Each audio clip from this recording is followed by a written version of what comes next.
Hello and welcome to another episode where we attempt to fall asleep, but we succeed because we have the help of Habibi Spice, aka me. On this beautiful evening, we will be reading more tales from Arabian Night. Today's story is called The Ebony Horse. And if you are not familiar with horses, it is an animal. Sometimes it is used by humans, especially in the past, for transportation, just like Uber right now, but without paying every time. Maybe you pay one fee for once to buy the horse, but the horse does not charge you cancellation fee. The horse does not cancel on you on its own. The horse will do its job. So today's tale is about a horse. You know the saying, healthy as a horse? This is what we are trying to be by sleeping. If you do not sleep, you are not healthy as a horse. Also, I'm trying a new microphone setup. I have the microphone up here so that Larry does not touch my microphone. Also, pick yourself up a Habibi Spice mug or a Al-Akmar mug like this one. The logo that you will buy will be on the side, not in the front. This was a prototype for me. I didn't like the front. I put on side boss logo. Also, you can get hoodie that say Habibi Spice or hoodie that say Ya Hamar. I know which one you will choose. The link to buy all the stuff is in the description. We will begin reading after the airplane passes because we are in a very busy city and life does not stop around us. So being able to stop the life on its own, relax it so we can sleep, is a skill that I hope you will build. And I'm here to help you build it. The Ebony Horse. There was once, in times of yore and ages long, gone before, a great and puissant king. Puissant means puissant in French, mean powerful. Of the kings of the Persians, Sabur by name, who was the richest of all the kings in store of wealth and dominion, and surpassed each and every in wit and wisdom. Like me, he was generous, open-handed, and beneficent, and he gave to those who sought him and repelled not those who resorted to him. And he comforted the broken-hearted and honorably entreated those who fled to him for refuge. Moreover, he loved the poor and was hospitable to strangers, and did the oppressed justice upon the oppressor. Unlike modern-day government, he had 3 daughters, like full moons of shining light or flower gardens blooming bright, and a son as he were the moon. And it was his wont to keep 2 festivals in the 12 months, those of the Nowruz or New Year, and Mirgan, the autumnal equinox, on which occasions he threw open his palaces and gave largesse and made proclamation of safety and security, and promoted his chamberlains and viceroys, and the people of this realm came into him and saluted him and gave him joy of the holy day. A very big party, it seems, bringing him gifts and servants and eunuchs Hello, I brought you a gift, and I brought you this man who has lost his testicle. Now he loved science and geometry, and one festival day as he sat on his kingly throne, there came to him 3 wise men, cunning artificers and past masters in all manner of craft and inventions, skilled in making things curious and rare, such as confound the wit, and versed in the knowledge of occult truths and perfect in mysteries and subtleties. And they were of 3 different tongues and countries. The first, a Hindi or Indian. The second, a Rumi or Greek. And the third, a Farsi or Persian. The Indian came forwards and, prostrating himself before the king, wished him joy of the festival and laid before him a present befitting his dignity. That is to say, a man of gold, set with precious gems and jewels of price and handing in hand a golden trumpet. When Sabur saw this, he asked, O sage, what is the virtue of this figure? And the Indian answered, O my lord, if this figure be set at the gate of thy city, it will be a guardian over it. For if an enemy enters a place, it will blow this clarion against him, and he will be seized with a palsy and drop down dead. Much the king marveled at this and cried, By Allah, O sage, and this thy word be true, I will grant thee thy wish and thy desire. Then came forward the Greek, and prostrating himself before the king, presented him with a basin of silver. In those midst was a peacock of gold, surrounded by 24 chicks of the same metal. Sabur looked at them, and turning to the Greek, said to him, O sage, what is the virtue of this peacock? O my lord, he answered, as often as an hour of the day or night passes, it pecketh one of its young, and crieth out, and flappeth its wings, till the 24 hours are accomplished. O sage, what is the virtue of this peacock? O my lord, he answers, as often as an hour of the day or night passes, it pecketh one of its young, and crieth out, and flappeth its wings, till the 24 hours are accomplished, and then the month cometh to an end. It will open its mouth, and thou shalt see the crescent therein.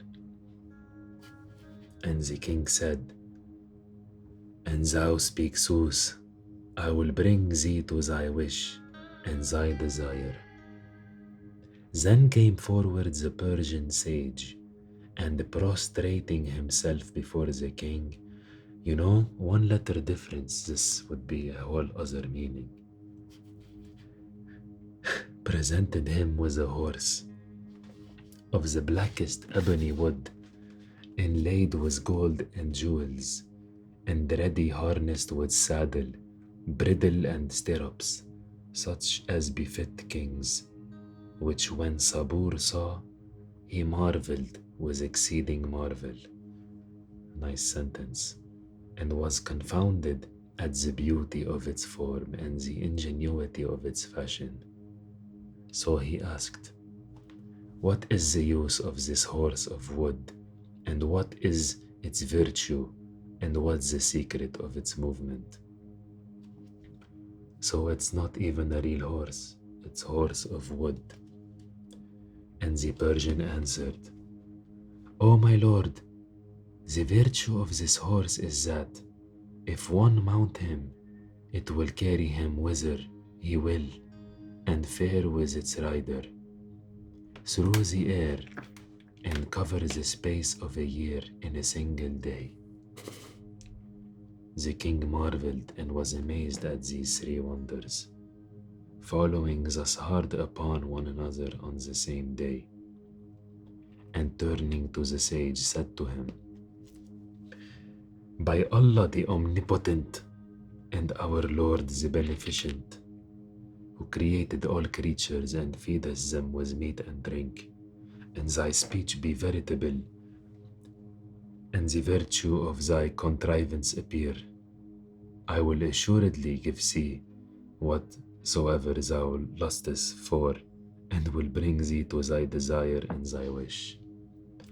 Then he entertained the sages 3 days, that he might make trial of their gifts, after which they brought the figures before him, and each took the creature he had, Rauten, Roften, Raukten, weird word, and showed him the mystery of its movement. The trumpeter blew the trump.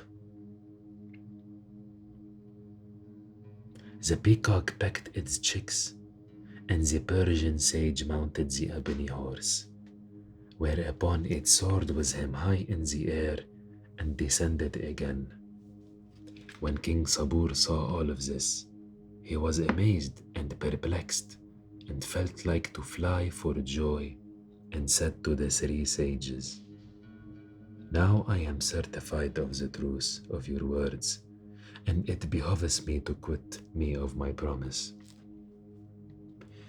Ask ye therefore what ye will, and I will give you that same.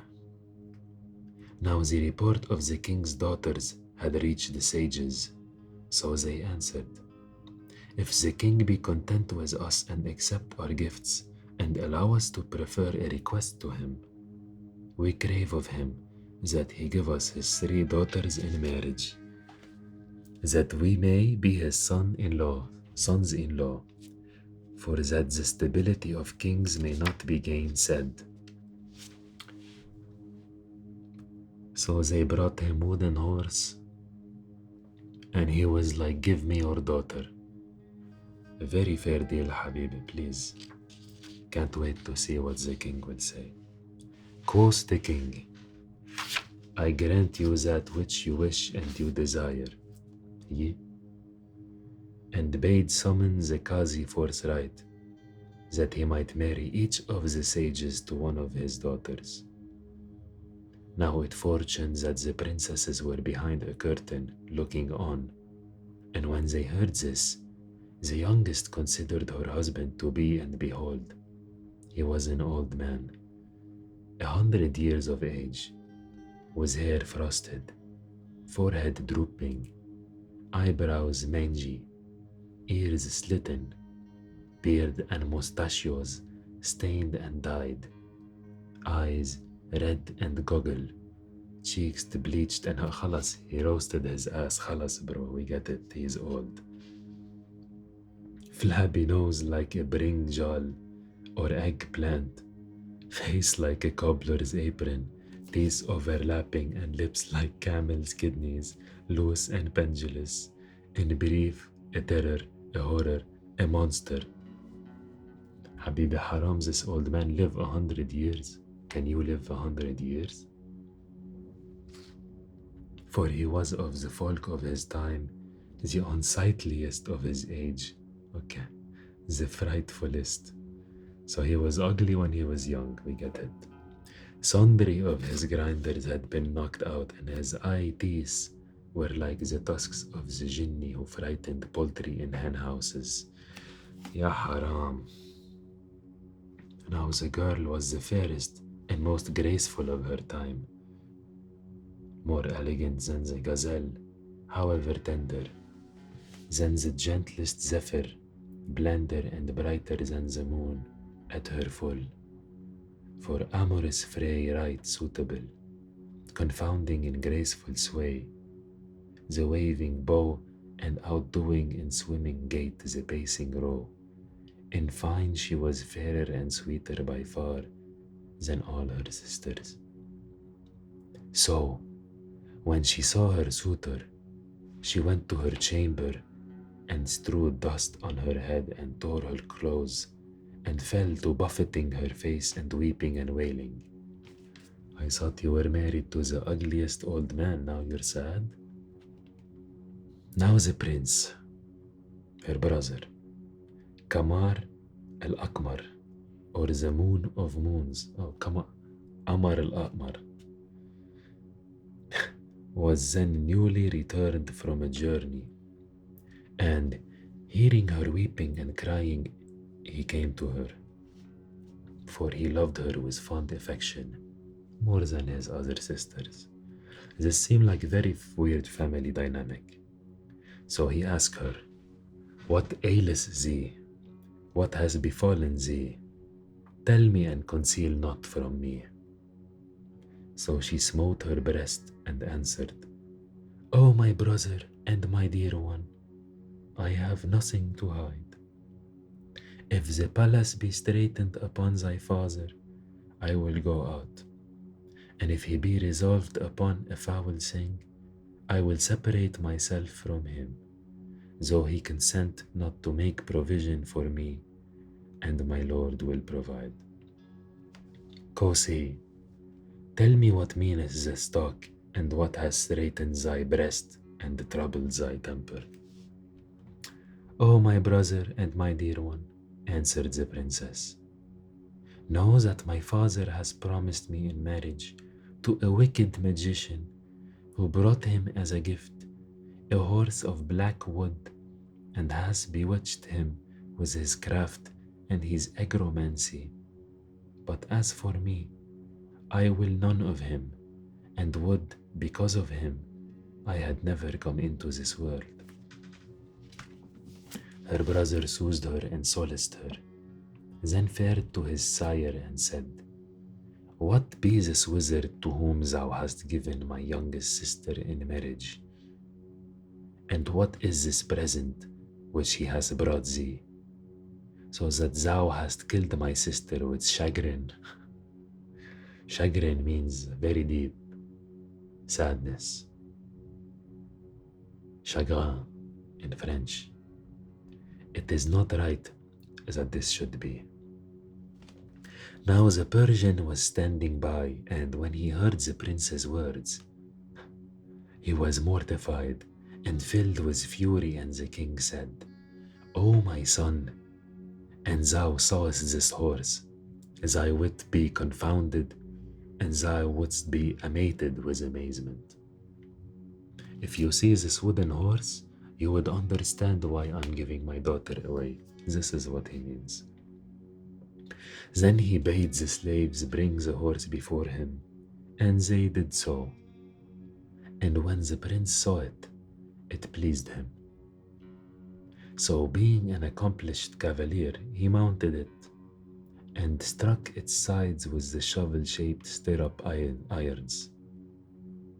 But it stirred not, and the king said to the sage, "Go show him its movement, that he also may help thee to win thy wish."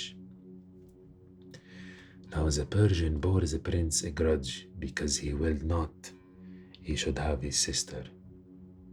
So he showed him the pin of a scent on the right side of the horse, and saying to him, "Trill this." Thereupon the prince trilled the pin, and lo, the horse forthwith soared with him high in air, as it were a bird, and gave not over flying till it disappeared from men's eye spying.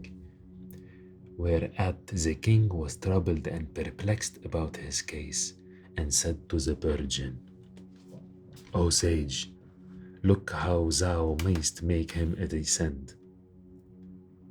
But he replied, "O my lord, I can do nothing, and thou wilt never see him again till resurrection day. For he, of his ignorance and pride, asked me not of the pin of descent, and I forgot to acquaint him therewith." Ya Sharmuta. So he told him how to soar, but he did not tell him how to get back down. Make his argument make sense. This will not hold up in court, Habibi Persian. When the king heard this, he was enraged with sore rage, and bade Bastinado the sorcerer and clap him in jail, as he should, whilst he himself cast the crown from his head and beat his face and smote his breast. Moreover, he shut the doors of his palaces and gave himself up to weeping and keening, he and his wife and daughters, and all the folk of the city, and thus their joy was turned to annoy, and their gladness changed into sore affliction and sadness. Thus far concerning them. But as regards the prince, the horse gave not over soaring with him, till he drew near the sun, whereat he gave himself up for lost, and saw death in the skies, and was confounded at his case, repenting him of having mounted the horse, and saying to himself, Verily, this was a device of the sage to destroy me on account of my youngest sister. But there is no majesty, and there is no might, save in Allah, the glorious, the great. I am lost without recourse, but I wonder, did not he who made the ascent pin make also the descent pin? Now he was a man of wit and knowledge and intelligence, so he fell to feeling all the parts of the horse, but saw nothing save a screw, like a cock's head. This choice of word is amazing for this part, on its right shoulder, and the like on the left. When quoth he to himself, I see no sign save these things like buttons. So he only saw these things like the head of cock. Presently he turned the right hand pin, whereupon the horse flew heavenwards with increased speed. So this was turbo maybe. Then he left it, and looking at the sinister shoulder and finding another pin, he wound it up, and immediately the steed upwards motion slowed and ceased, and it began to descend, little by little, towards the face of the earth, while the rider became yet more cautious and careful of his life.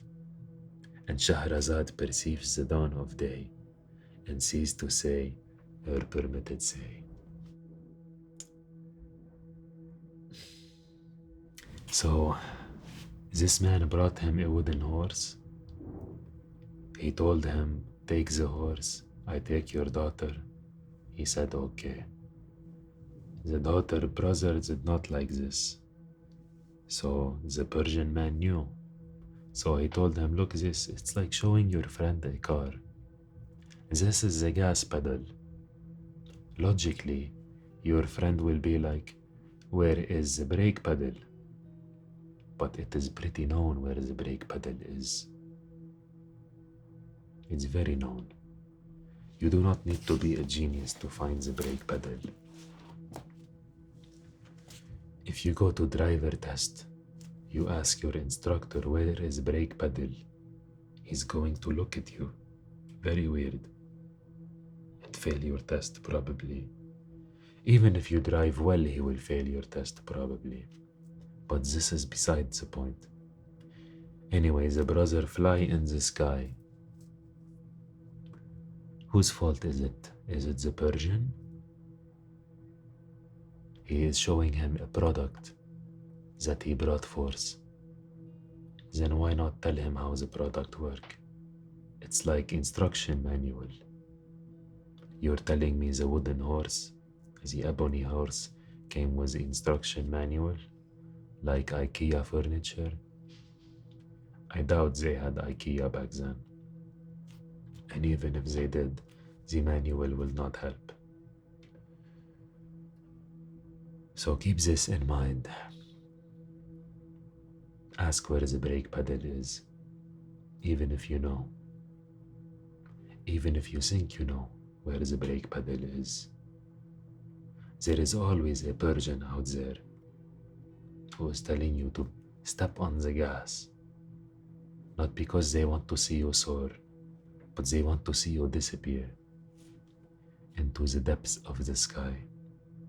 Next time somebody show you how to do something, no, you Persian magician, sage, thief, traitor, I will learn myself, just like I am teaching myself to fall asleep. Genius. This is going to be the passage that I read today. There has been a lot of requests for me to read Arabian Nights in Arabic. I have yet to buy a Arabic edition, but once I do, I will do it. But for now, I want you to focus on emptying your soul from the Persian sage, because we need the brake pedal. We need the brake pedal to fall asleep. Otherwise, our brain is going full. Tuck, tuck, tuck, tuck, tuck, tuck, tuck. No tuck, tuck, tuck today. Our brain need brake pedal at the end of the day. I wish you have a good night. I wish you have sweet dreams. Ideally not about the sage. You can have dreams about the princess, since she was so pretty for her husband. They really roasted him, haram. And I will see you in the next video. Good night.